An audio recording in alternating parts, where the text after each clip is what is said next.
On the edge of a wide valley, where the wind never seemed to rest, stood a small crooked tree. It leaned so far to one side that travelers often wondered why it had not fallen long ago. Every season, the wind pushed against it, day after day, as if trying to finish what it had started. No one remembered when the tree first began to lean. It had grown that way, shaped by forces stronger than itself. While other trees stood tall and straight, reaching proudly toward the sky, this one bent low, its trunk curved like a quiet question. The tall trees whispered among themselves when the wind was calm. "It will not last," said one. "It should have grown stronger," said another. The crooked tree heard them. Trees always hear more than they show. Deep within its rings, it carried a quiet ache. It had never asked to grow this way. It had never chosen the wind that shaped it. And yet, there it stood, leaning, always leaning. Each spring, new leaves appeared, soft and hopeful. Each summer, the sun warmed its bark. Each autumn, the valley turned gold. And each winter, the wind returned stronger than before, pressing against its bent trunk as if testing its will. One year, the wind came earlier than usual.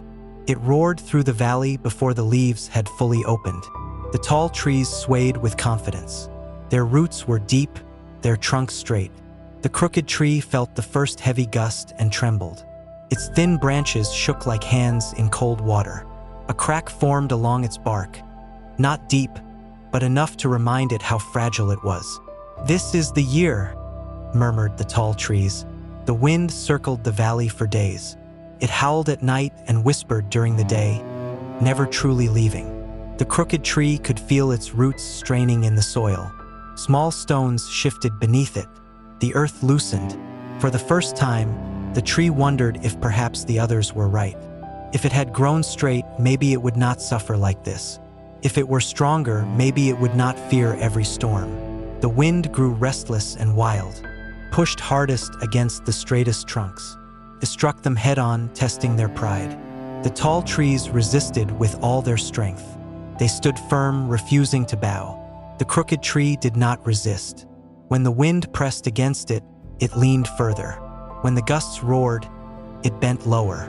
Its branches touched the ground. Its leaves brushed the earth. It gave way again and again, as it always had. Night after night, the storm raged.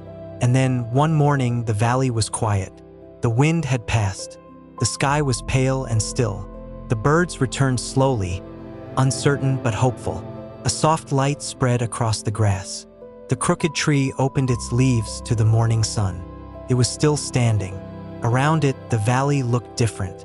Several of the tallest trees had fallen. Their roots had lifted from the soil, torn and exposed. Their trunks lay heavy and silent on the ground. They had stood strong, but they had not moved. The crooked tree remained. Its trunk was no straighter than before. Its bark still carried its crack. But its roots were deep, wrapped tightly around stones that had held firm through the storm. By bending, it had not broken. Seasons passed. New saplings began to grow in the open spaces where the tall trees once stood. The crooked tree cast a long, gentle shadow over them. Its branches, though uneven, gave shelter from the sun and protection from smaller winds. The young trees did not whisper about its shape. They did not question its curve.